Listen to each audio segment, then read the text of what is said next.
Tadi jadwalnya jam 9 saya naik, ternyata jam 10. 10. Kirain jam 10 saya udah makan, udah pulang gitu.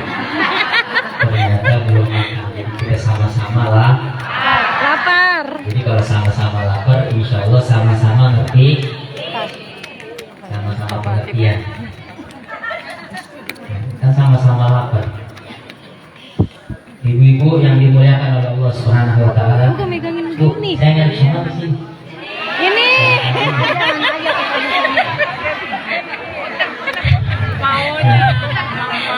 Lihat ke ketinggian, panggung semua. Belok-belok aja ya. Jadi ular. Udah punya. Alhamdulillah. Puja dan puji syukur kehadirat Allah Subhanahu wa Ta'ala yang punya juga Alhamdulillah terlihat yang lain. pada pagi hari ini menjelang siang Allah kumpulkan kita dalam acara memperingati kelahirannya Nabi Muhammad. Sallallahu alaihi wasallam. Hadir kayak begini rugi apa kagak? Enggak. Rugi apa kagak? Enggak. Udah pasti kagak rugi. Kalau ngomongin dunia mah emang bener dah, ya gak pulang dari sini paling dapat basic doang. Tapi kalau ngomongin akhirat udah pasti untung. Amin ya Allah. Ada satu hadis, ini hadis biar jadi pegangan buat kita.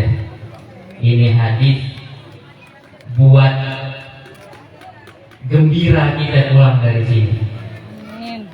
Kata Rasulullah, innalillahi malaikatun yatufuna fi turaqah yaltamitu ahla dzikri fa idza wajadu qauman yadhkurullah tunadu halummu ila hajatikum. Kata Rasulullah, sesungguhnya Allah itu punya malaikat yang kerjaannya ngider. Bukan tukang kredit, bukan. Malaikat kerjaannya ngider. Yaltamitu ahla dzikri. Ini malaikat kerjaannya nyari orang-orang yang lagi berzikir. Fa idza wajadu qauman, kalau malaikat lagi ngider itu ngelihat ada beberapa kaum yang sedang berzikir kepada Allah, tunadu halummu ila hajatikum. Maka malaikat ikut nimbrung di situ, ikut duduk. Malaikat ngomong begini, ayo ibu-ibu hajatnya apa yang ngomong, kan saya sampaikan sama Allah. Jadi kalau kita hadir kayak begini nggak ada niat, rugi. Ya. Jadi kita lagi zikir, lagi baca maulid, malaikat seakan-akan ngomong nyolek. Kalau dia bisa nyolek kali. Serem. Serem. Kalau kata malaikat, ayo mau minta apa, ngomong. Nanti saya sampaikan sama Allah. Habis ini saya mau bertemu sama Allah. Rasanya begitu. Malaikat itu membentangkan sayapnya, mengatakan, ayo minta apa hajat. Kadang kita kalau lagi ngomong gini, ada hati ngoceh. Saya kadang-kadang minta mobil sampai sekarang nggak dikasih. Katanya suruh minta, saya hadir maulid tiap maulid, sampai perundungannya tiap maulid beda-beda. Ibu-ibu kan kalau maulid ada aja urusannya. Ntar bajunya sama, beda sama bapak-bapak. Perangkat. Saya punya hajat, pengen punya mobil, tapi kenapa nggak dikasih ya? Ya kita kadang-kadang Bu, kalau minta sama Allah itu kagak ngeliat kemampuan. Halo kan? Parkiran kagak, garasi kagak. Bukannya Allah nggak kabulin, Allah pasti kabulin, cuman kagak lang. Gitu, makanya mintanya yang enak-enak aja. Ya Jibril, itu orang ganteng. Insya Allah. Itu siapa itu Jibril? Maka Jibril ngomong, ya Rasulullah, itu Nabi Yusuf ya Rasulullah. Ya Allah, benar ganteng anak. Bahasanya kalau bola, ya, dibelah menjadi 3, 25% itu kegantengannya diambil Nabi Yusuf. 25% lagi itu kegantengannya diambil kita. Jadi kita 25% dibagi-bagi, makanya ada yang minum pesek, ada yang manjur, ada yang belum, ada yang sipit. Orang 25% dibagi-bagi.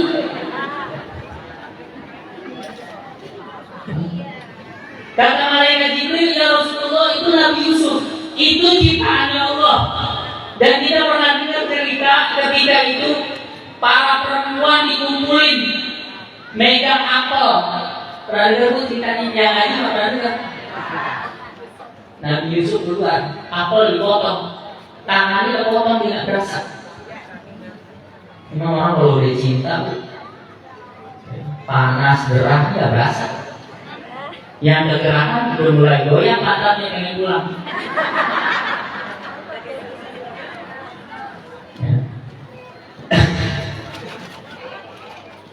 Itu ciptaan Allah. Bagaimana Allah Subhanahu wa Ta'ala yang menciptakan kegantengan? Wah, kata malaikat, ya Allah, mereka udah pasti dah ya, akan terus mencari dan lebih giat lagi dalam bersitu. Ditanya lagi, mereka meminta apa? Surga. Kita pengen surga. Mereka takut apa? Mereka takut neraka. Singkat cerita panjang lebar. Maka malaikat mengatakan, ushhidukum anni ghafartu lahu. Malaikat Allah bersumpah di hadapan malaikat, sesungguhnya wahai malaikat, aku telah mengampuni dosa orang itu udah pasti yang ngomong bukan saya. Rasulullah menyampaikan tentang kabar gembira, sesungguhnya dosa kita diampuni oleh Allah Subhanahu. Kalau dosa diampuni, Bu, rezeki insya Allah jalan. Yang alami rezeki kita kan dok, yang bikin seret rezeki kita dok. Makanya semakin sering hadir kayak begini, semakin duduk sering di majelis taklim, semakin mudah rezekinya entah. Ada malaikat nyeletuk, ya Allah, tadi saya duduk sebelah ibu Fulan. Kata Allah, kenapa? Ibu Fulan niatnya beda, ya Allah, bukan minta pengakuan. Dia datang pasti lebih banget. Udah segitu saya lihat dia lagi ngerokok plastik banyak banget. Dia si hatinya ngomong, ya Allah, dia pengen ngantongin jeruk, pengen ngantongin. Makanya saya sering ngajar ibu-ibu, sama ibu-ibu, saya bilang, tasnya dari mana isinya apa sih?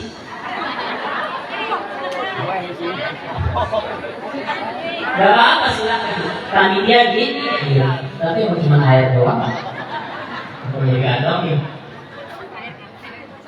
Ya Allah, ini gimana keadaan mereka ini gimana? Yang namanya kita hadirkan macam-macam niatnya. Allah Subhanahu wa Ta'ala ngomong di sana, hum qaumun la yashqabihim jalisun. Kata Allah Subhanahu wa Ta'ala, mereka adalah suatu kaum yang tidak akan pernah rugi duduk bersama orang-orang baik. Jadi kalau kita kumpul sama orang baik, kita beruntung. Kayak hujan, Bu. Tahu hujan? Hujan turun, kita lagi maulid, hujan turun. Ibu-ibu bawa ember, ada yang embernya cakep, ada yang embernya jelek, ada yang bolong, ada yang ada tentengannya, ada yang enggak ada. Ketika lagi hujan, saya bilang keluarkan ember-ember itu semuanya agar diisi air hujan. Kira-kira air hujan isinya ember yang mana? Yang bersih atau yang jelek? Semuanya akan diisi. Itulah rahmat Allah. Rahmat Allah itu seperti itu, Bu. Yang ngaji, yang nggak ikut ngaji, dia dapat, tapi dia minta rahmat dan sebab itu. Itulah rahmat Allah. Begitu juga azab. Azab itu saya perumpamakan seperti ada orang galau ya, banyak utang. Banyak utang, kalau banyak utang galau, orang senyum aja domelin. Orang kalau lagi sumpah, ya, lagi sumpah, orang lagi galau, bisa nyumin, bu, sehat, itu kenapa dia? Kenapa lu ngedit gua? Orang kalau lagi sumpah, galau jangan diajak ngomong dan jangan. Berabe urusannya. Ini dia lagi di depan rumah lagi galau, sumpah, tiba-tiba ada semut yang namanya semut merah tuh ya. Yang namanya gigitannya itu ngobrolnya jangan tahu. Lagi bengong tiba-tiba kakinya digigit sama tuh semut, dia kesakitan wah. Namanya lagi sumpah, lagi galau, lagi gedek, itu semut kabur. Kira-kira yang lagi galau ini cari nggak tuh semut yang gigit, tapi dia bunuh semuanya. Kali yang bikin ada pilihan, ada telalangnya itu semut. Dan tidak ada orang kalau sudah gedek, semutnya masuk ke lubang semut, dia gedek, dia ambil tuh semprotan apa namanya pembunuh serangga, disemprot lubangnya. Yang gigit mah itu perumpamaan azab Makanya kalau udah kampung nggak ada majelis taklim, kemudian nggak ada kebaikan, udah tinggal tunggu azab Allah. Azab Allah itu bukan banjir saja, bukan kebakaran saja, tapi azab Allah yang paling adalah dicabut kasih sayang sesama tetangga. Tetangga lemosan. Tetangga sama tetangga udah nggak mau saling kan? Itu azab yang paling pedih. Makanya ibu alhamdulillah di sini ada pengajian bapak-bapak, ada pengajian ibu-ibu, ada pengajian anak-anak. Alhamdulillah. Makanya judulnya para pemuda adalah penerus perjuangan Rasulullah. Kalau anak muda udah nggak kenal Rasulullah, gimana mau mengikuti perjuangan Rasulullah? Makanya kadang saya suka ngenes sama anak sekarang bu.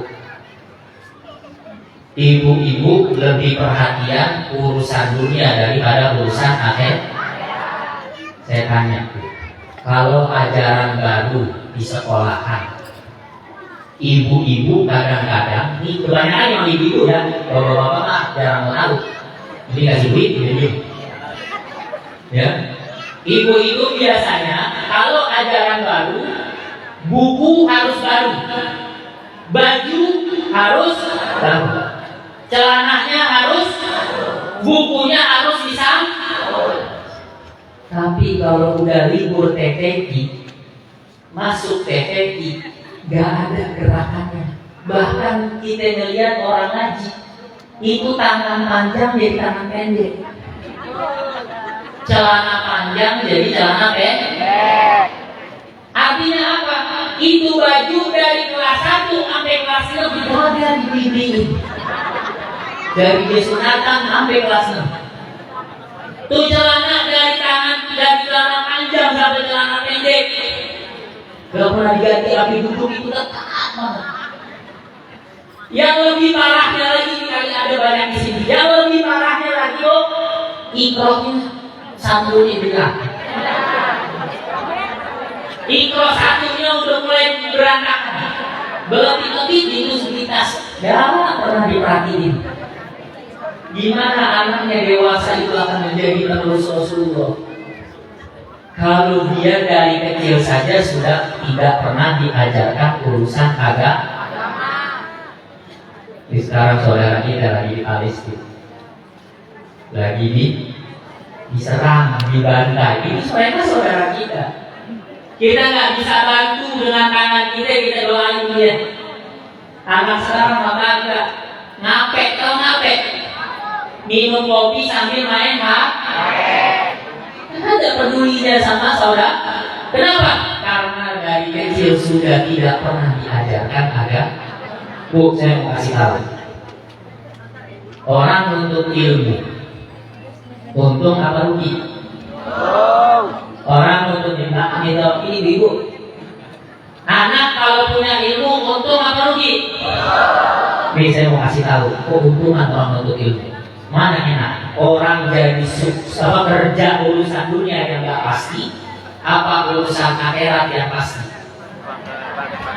Jadi orang menuntut ilmu ada 3 bahasa, ada 3 huruf. Ain, lam, mim.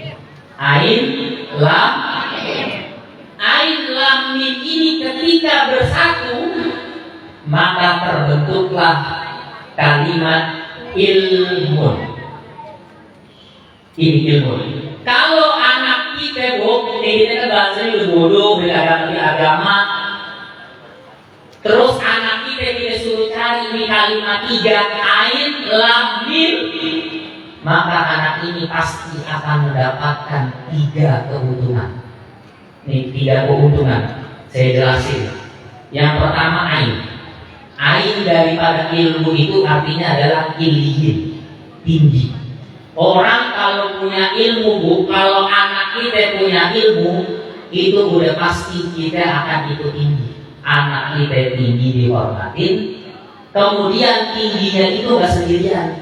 Ibunya terangkat, bapaknya terangkat, anaknya jadi ustaz, punya ibunya pasti dihormatin. Ini ibunya siapa? Ibunya ustaz ini loh, duduk di sini, ini ibunya loh. Padahal ibunya gak punya ain, tapi dia punya anaknya punya ain. Bahkan lebih hebatnya lagi, ini ustaz pulang pesantren pengen kawin sama perempuan. Dengan nama perempuan itu perempuan bukan ustazah, bukan orang biasa, orang kandang di belakang. Dia kawin sama ustaz. Datang ke ustaz sama bininya. Ya, ini bini saya, ya Allah ustazah. Perempuan yang saya bukan sanksi, apa nanti gak apa-apa, istrinya ustazah, istrinya ustazah pergi. Betul. Iya tuh. Yang bawa ain dia, yang kebagian semuanya. Kemudian siapa lagi yang dapat kehormatan daripada ain si ustaz ini? Yaitu mertua. Mertuanya juga terangkat derajatnya. Coba lihat orang yang punya mantu ustaz, enak minyak goreng gak pakai beli, gula gak pakai beli. Kenapa? Itulah jaminan Allah. Bu, kita diciptain buat apa sih? Kita diciptain buat apa? Buat ibadah. Dunia itu hanya sarana saja.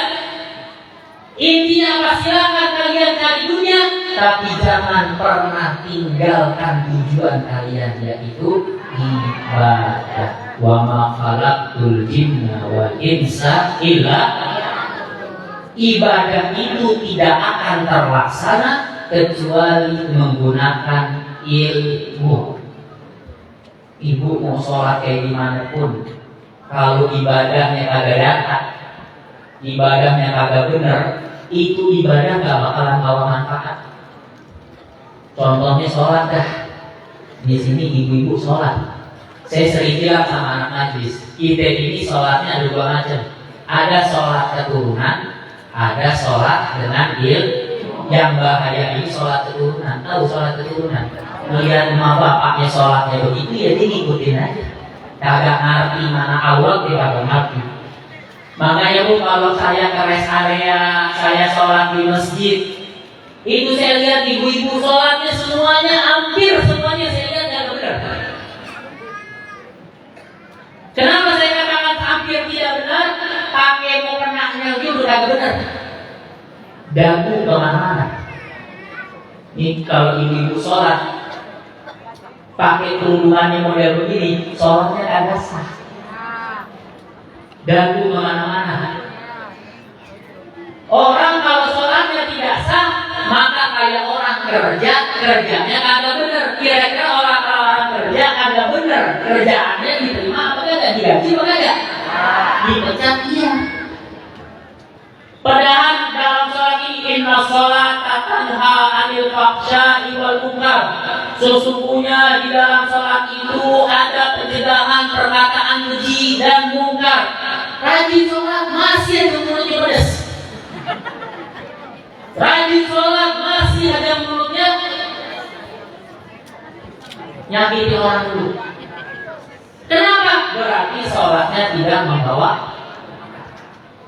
Harusnya orang sholat itu rezekinya lancar.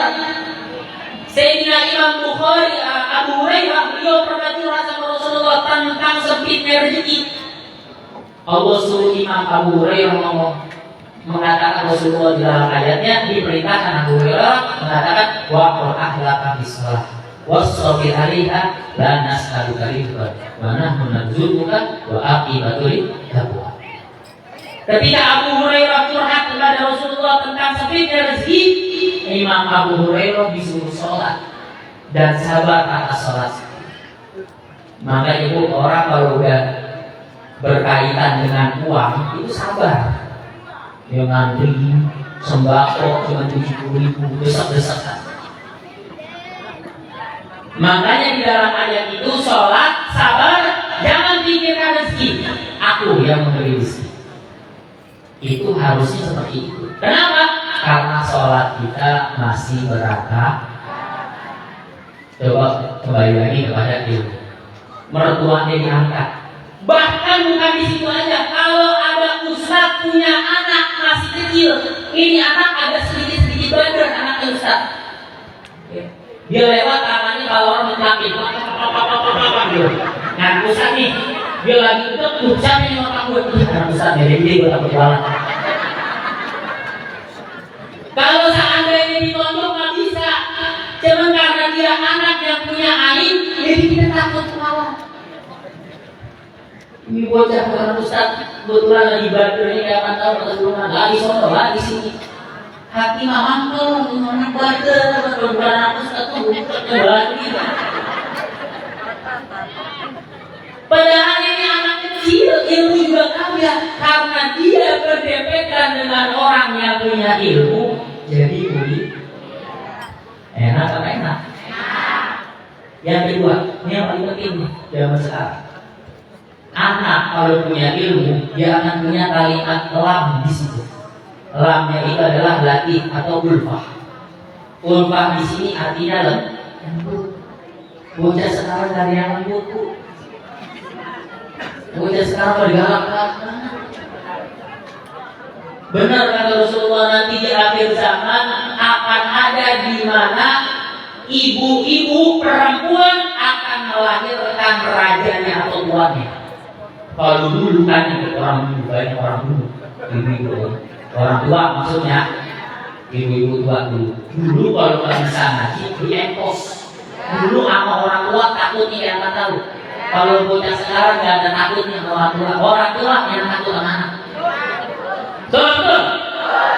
Kalau udah minta beliin motor, nggak mikirin tuh bapak tuh ibu punya duit apa kagak, nggak mau tahu, yang penting ada motor. Kalau ada yang beliin, ibunya diselekat. Bagi gua kamar mantu diselekat, jatuh ibunya. Kalau nggak diselekat ibu, beliin motor. Udah sekarang. Bocah sekarang tuh kayak dulu tuh kalau udah maghrib ya Allah, kita dengar tuh bocah salam itu ada kalimat Rabbik firli wali walidayya. Bocah sekarang kagak. Sholat aja udah alhamdulillah. Handphone. Yang kita takutin, ini yang kita takutin. Ada orang tuanya aja nggak berdoain. Gimana nggak ada orang tua? Ada orang tuanya nggak mau doain, gimana nggak ada orang tuanya, pikirin aja, belangsak ini bukan. Orang yang sudah mati itu hanya butuh satu doa dari orang yang mendoakan. Yang mau doain ini siapa? Kagak.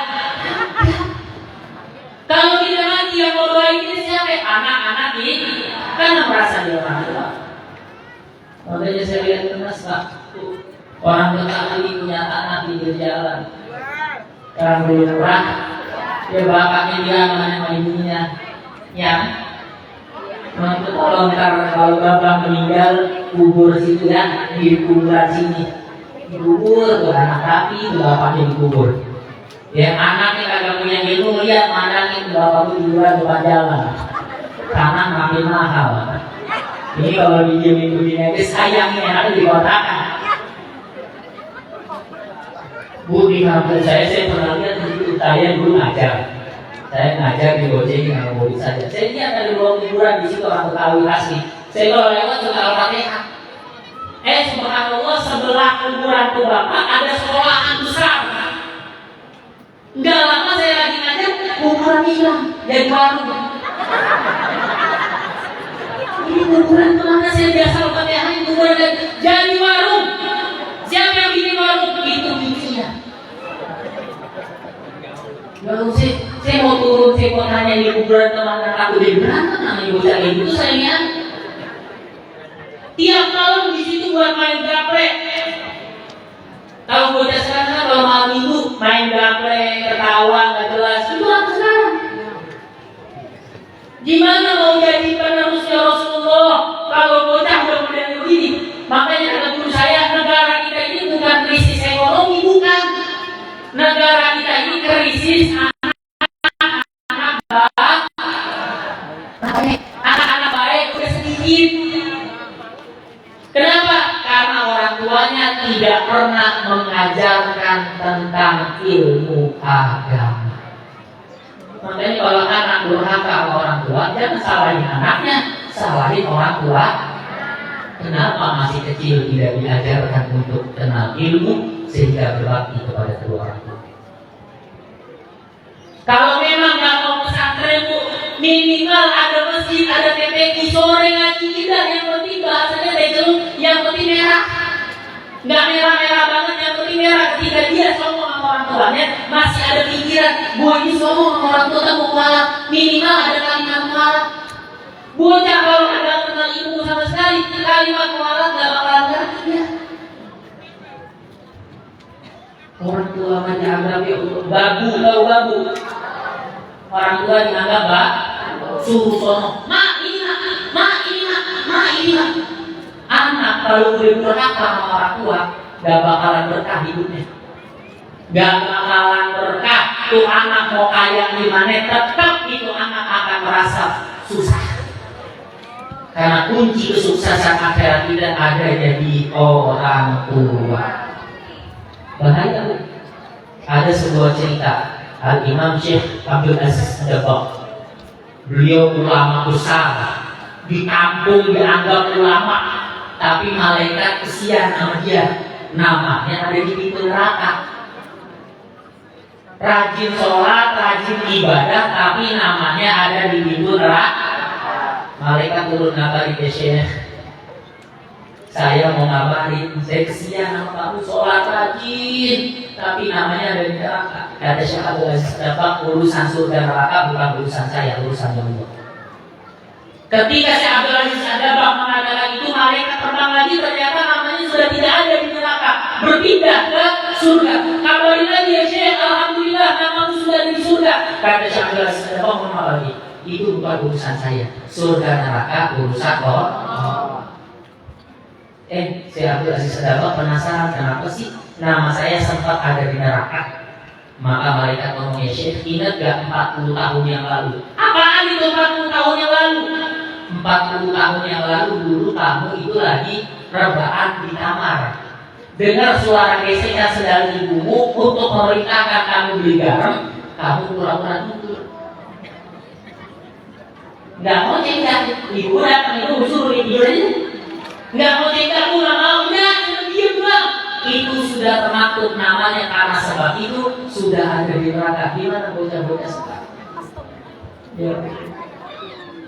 Ini kan anak ini gimana ibu, bukan gimana bapak. Makanya Imam Syafi'i mengatakan al-ummu madrasatun. Ibu itu adalah sekolahnya anak-anak.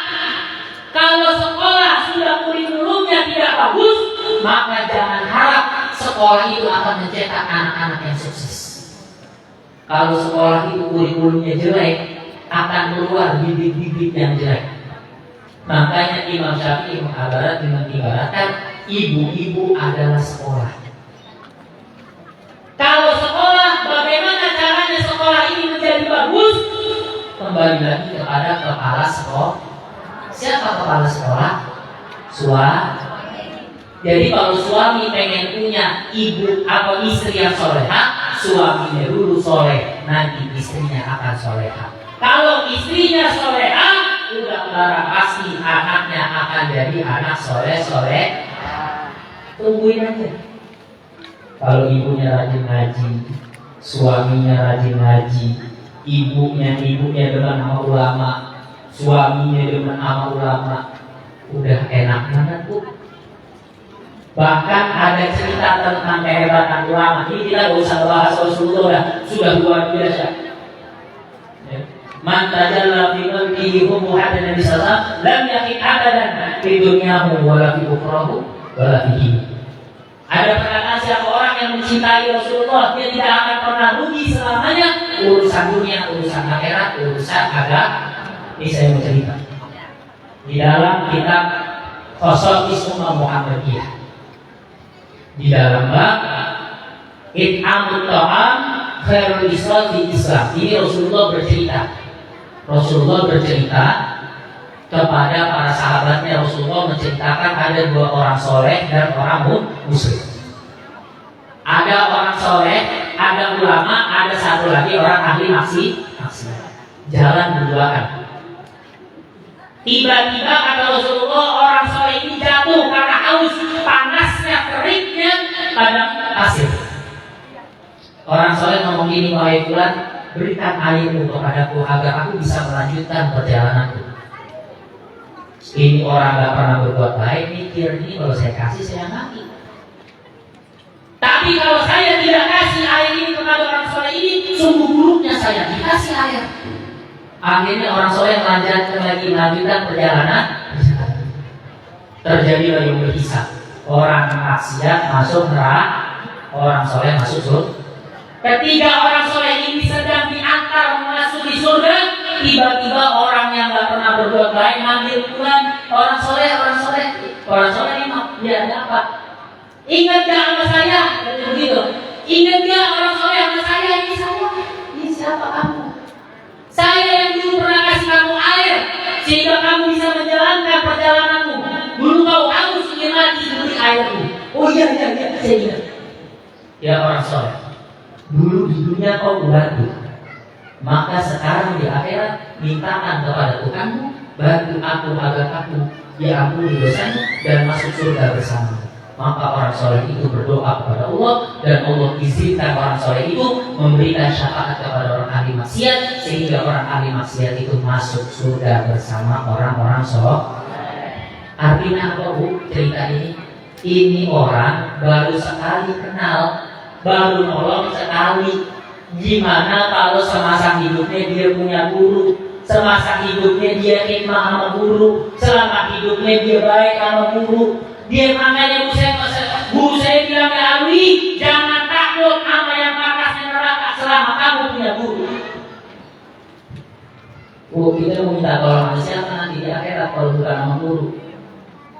Nanti syafaat Rasulullah itu akan diberikan kepada para pewarisnya dulu. Guru adalah pewarisnya Rasulullah. Yang dicari guru siapa dulu? Keluarganya sama muridnya. Mana murid gua tadi lagi bingung di depan masyarakat, habis sono, habis ini ketemu ibunya kabur. Wah ini murid saya nih, ya Allah itu murid saya itu ibunya ngaji. Ditolongin. Selesai anak itu ditolongin, anak itu ngomong, wahai guru, tadi ibu saya lihat dari bingung juga, tolongin wahai guru. Ibu saya yang membiarkan saya ngaji, yang memperbolehkan saya ngaji. Mana ibu? Dicabut lagi. Selamat sekeluarga gara-gara anak punya guru. Sekarang saya tanya tuh, punya guru apa enggak? Punya guru apa enggak? Hormati enggak guru? Yang benar. Kadang murid sekarang suka ngambek sama guru. Gurunya salah ngomong dikit, ngambek nggak ngaji.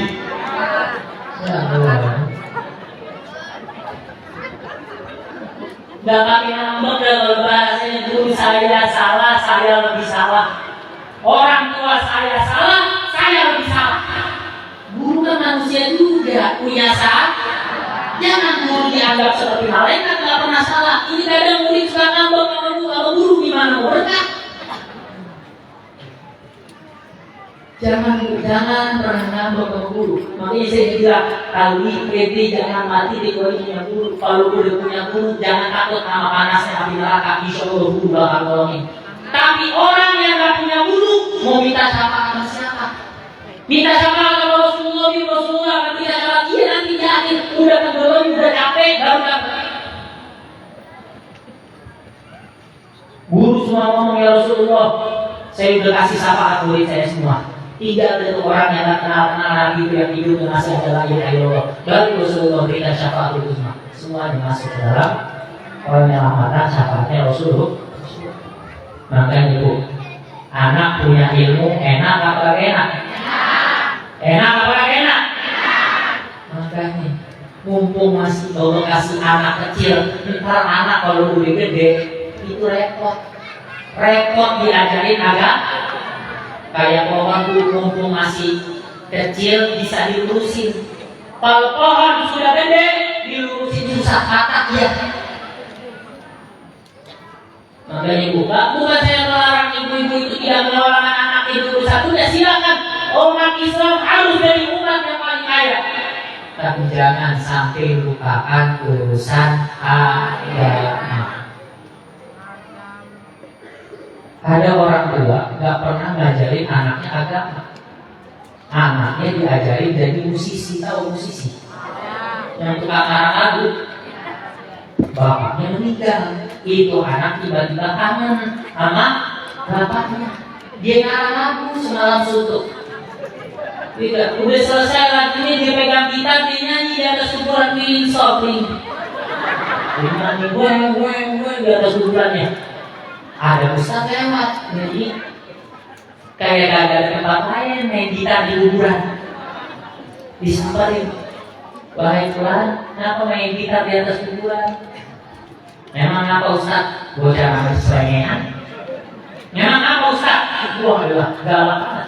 Enggak, saya cuma ngomong doang. Kagak ada tempat lain main gitar di atas kuburan. Emang apa ustaz? Ini kuburan bapak saya. Dua buku, ustaz terlalu kaget. Ini kuburan bapak lo? Iya, kenapa emang ustaz? Apalagi ini kuburan bapak lo, lebih jahat lagi, main tempat lain. Emang apa ustaz? Semalam suntuk saya ngarang lagu, saya persembahkan buat bapak saya yang menjoget di dalam kuburan. Emangnya anak selengean. Dia ngarang lagu, dia hadiahin buat bapaknya. Bapak, begitu. Ini anakmu datang persembahkan begitu nggak sih? Emang gak ada yang lain ya Ustaz? Selama hidup ayah saya tidak pernah mengajarkan agama. Ini yang saya bisa persembahkan kepada saya. Ya Allah, Yasin kagak hafal. Jangan hafal, kali baca aja kagak bisa. Makanya orang tua dulu itu gak ada ceritanya, gak bisa baca Quran, gak ada. Orang sekarang, anak-anak bahkan ibu-ibu sekarang gak ada yang gak bisa baca Quran. Ya Allah. Makanya ibu kalau emang kita ngerasa gak bisa baca Quran, ngaji. Kalau emang malu, bisikin ustazahnya. Ustazah, saya gak bisa baca Quran. Rumahnya ngaji.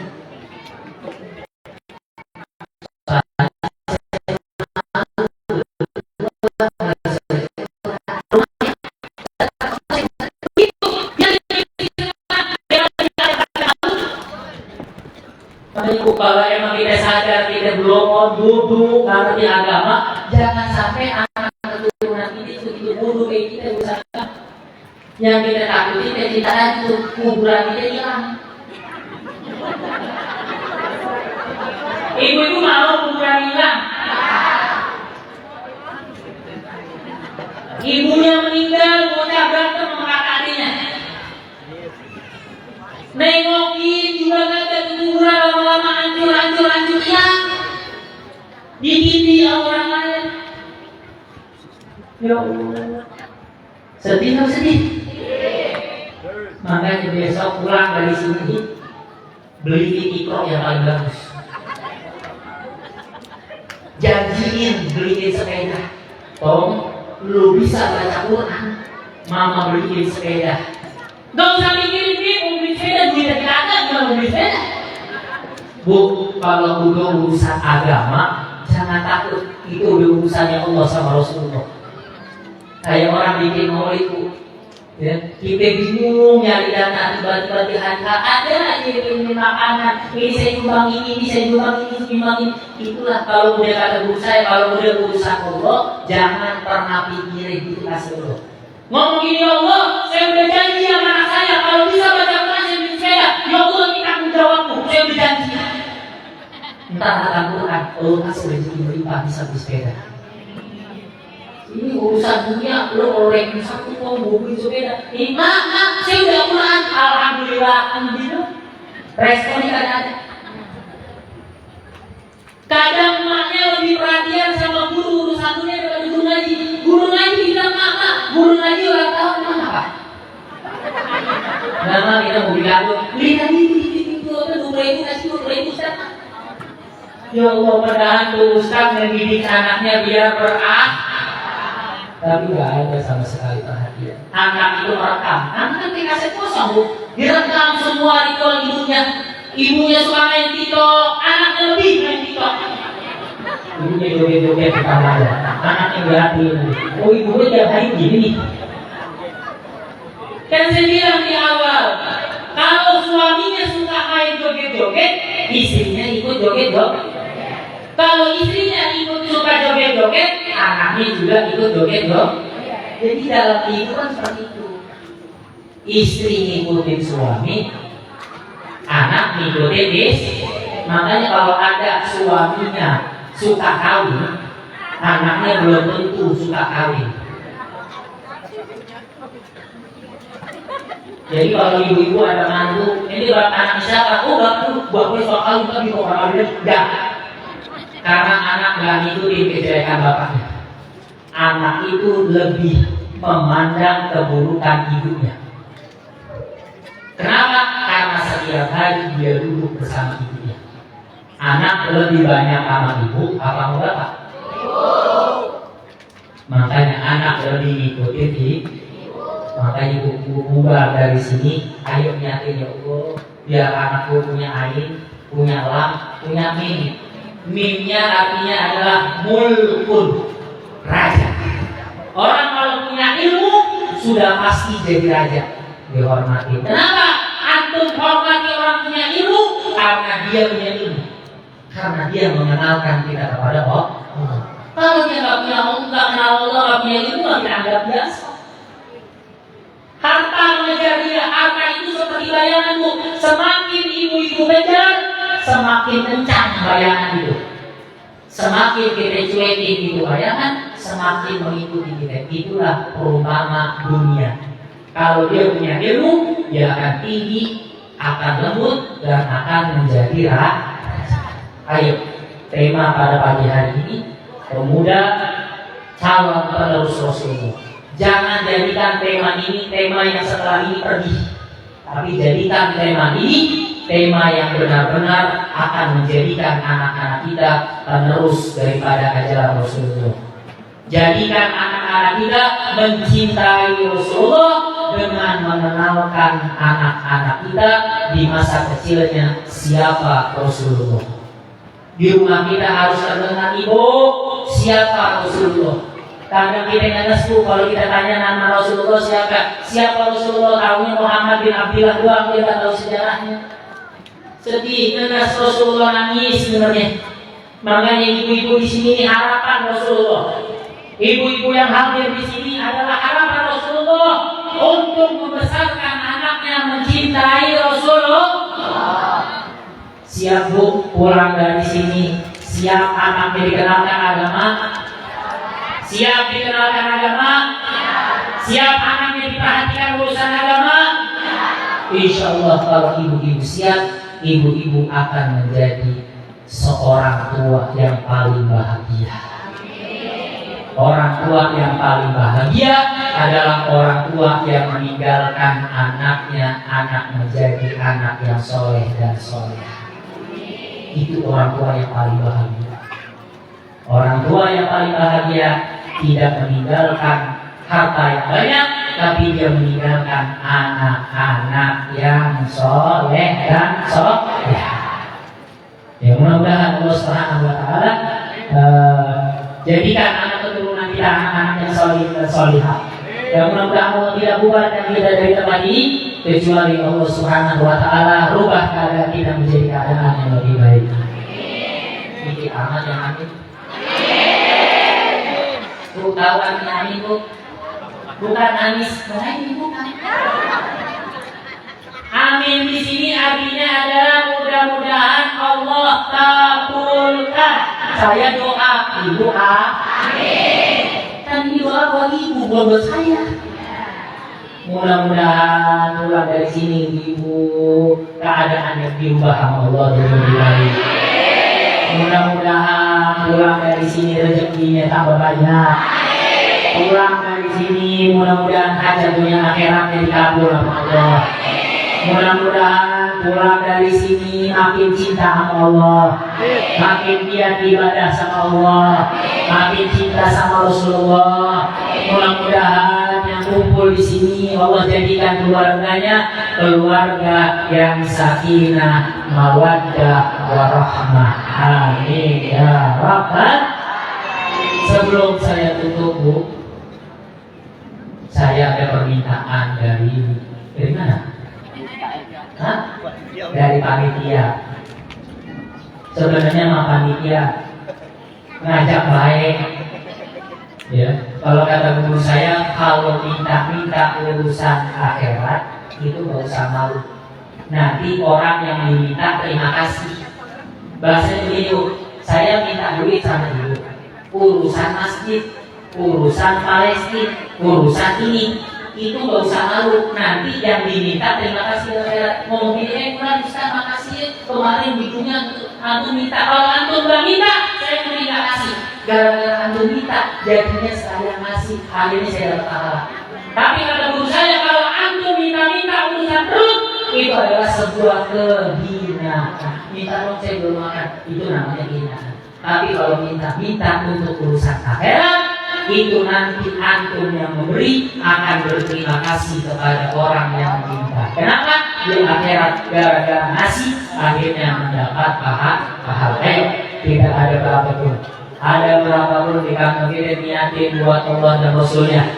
Ya, ini permintaan panitia minta bukan buat dirinya, tapi panitia minta untuk maslahat Allah dan Rasulnya.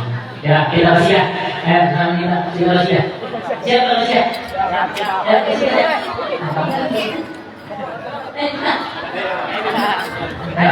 Siap.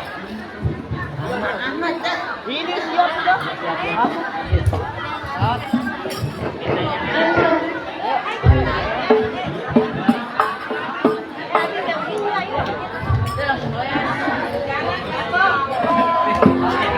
Salli wa sallim ala sayyidina Muhammadin sahibul bushra salatan tubashiruna biha wa ahlana wa auladana wa jami'a masyayikhina wa mu'allimina wa talabana wa talibatina bidawina badalina yaumin akhir Allahumma salli wa sallim ala sayyidina Muhammadin sahibil bushra salatan tubashiruna biha wa ahlana wa auladana wa jami'a masyayikhina wa mu'allimina wa talabatana wa talibina min yawmina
Makasih banyak Ibu, mudah-mudahan apa yang dikeluarkan Allah ganti dengan berlipat ganda.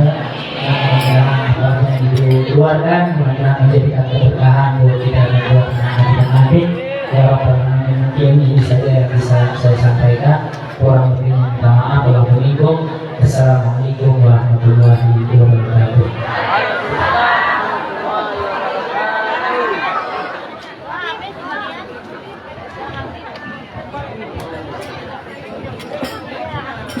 Waalaikumsalam warahmatullahi wabarakatuh. Alhamdulillah acara kita di pada hari ini telah sama-sama selesai. Namun sebelum ditutup dengan doa, saya selaku pembawa acara yang mewakili daripada Ketua Panitia Pelaksana Maulid Nabi besar Muhammad SAW, bila mana orang tua saya selaku ketua banyak kekurangan dari segi tempat, dari segi jamuan, ataupun dari segi apapun. Banyak kekurangannya. Saya mewakili daripada orang tua saya mohon dibukakan pintu maaf yang seluas-luasnya, dan juga saya mengucapkan banyak-banyak terima kasih kepada para donatur, para ibu-ibu, para jemaah semua yang telah